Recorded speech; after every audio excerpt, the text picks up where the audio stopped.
ఈ ఇయర్ అనంత పద్మనాభ స్వామి వ్రతానికి నేను కట్టుకున్న శారీ అయితే ఇదన్నమాట. Pure handloom Maheshwari silk sari, high neck పెట్టించుకున్నాను, డీప్ మెరూన్ కలరు. యాక్చువల్లీ ఈ వ్రతానికి ఎర్ర దుస్తులు ధరించమని చెప్తారు. సో ఇద్దరం ఎరుపు వేసుకున్నాం, ఇంక్లూడింగ్ మురారి కూడా. ముగ్గురం. సాటర్డే వచ్చింది కాబట్టి ఎంచక్క ముగ్గురం చేసుకున్నాం అనమాట పొద్దునే వ్రతము. ఈసారి గోధుమ పిండి నైవేద్యం అంటే గోధుమ హల్వా చేశాను అనమాట. దాంతోపాటు మహా నైవేద్యం కూడా సమర్పించాము. గోధుమ పిండితో నైవేద్యం చేయాలి. మామూలుగా అయితే అప్పాలు చేస్తాను 14 కౌంటు, కానీ ఈసారి హల్వా చేసి ఫ్రూట్స్ 14 పెట్టామన్నమాట. ఇక్కడ చూస్తున్నారు కదా, ఇవే నైవేద్యాలు. అన్నట్టు మర్చిపోయాను, ఇది మినీ వ్లాగ్ అండి. ఫుల్ వ్లాగ్ ఆల్రెడీ ఛానల్లో ఉంది, చెక్ చేయకుండా అంటే చెక్ చేసేయండి. తులసి పూజ అయితే పొద్దునే చేసేస్తాను. టచ్ వుడ్ ఈసారి తులసమ్మ చక్కగా పచ్చగా ఆరోగ్యంగా ఉంది. ఎందుకంటే మేమున్న ప్రదేశం అయితే చాలా కోల్డ్గా ఉంటుంది వింటర్లో.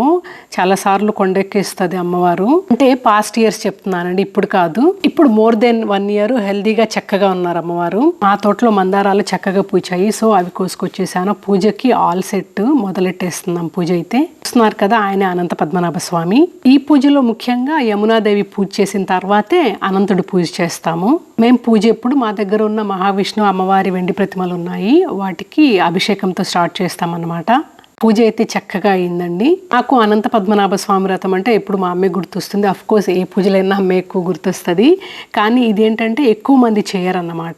ఈవెన్ మా ఫ్రెండ్స్ సర్కిల్లో కానీ బంధువుల సర్కిల్లో కానీ మా అమ్మ ఒక్కటే చేస్తుంది. ఇటీవల నేను చిన్నప్పుడు అనుకుంటా, అప్పుడు అమ్మకి ఒక క్లోజ్ నైబర్ ఫ్రెండ్ ఉండేవాళ్ళు. తను కొంచెం ఓల్డ్ అమ్మ కన్నా. సో తను బ్రాహ్మణు. ఆంటీ పేరు కూడా పద్మ అనుకుంటా, ఇఫ్ ఐ రిమెంబర్ కరెక్ట్. అటు నుంచి అమ్మ ఖచ్చితంగా చేసుకుంటది ఎవ్రీ ఇయర్ మిస్ అవ్వకుండా. ఆంటీ వాళ్ళ మనవరాలు కూడా మన వ్లాగ్స్ చూస్తారు. ఈ వ్లాగ్ చూసే పని అయితే హాయ్ భువన, హవర్ యూ. ఓపికన్నంత కాలం తనే చేసుకునేది ఇంట్లో. మా అమ్మ పూరీలు ప్రసాదంగా పెట్టేది, ఎందుకంటే గోధుమ పిండితో చేయాలి కాబట్టి. ఒక్కోసారి అప్పాలు కూడా. ఇంకా ఏజ్ అయ్యే కొద్దికి ఓపిక తగ్గిపోవడంతో రాఘవేంద్ర స్వామి మఠం ఉందన్నమాట రామాలయం వెనుక, అక్కడ చేసుకునేవాళ్ళు. సో అలాగా ఈ ఇయర్ అనంత పద్మనాభ స్వామి వ్రతాన్ని బాగా జరుపుకున్నాం. మీరు ఎలా జరుపుకున్నారు కామెంట్ చేయండి.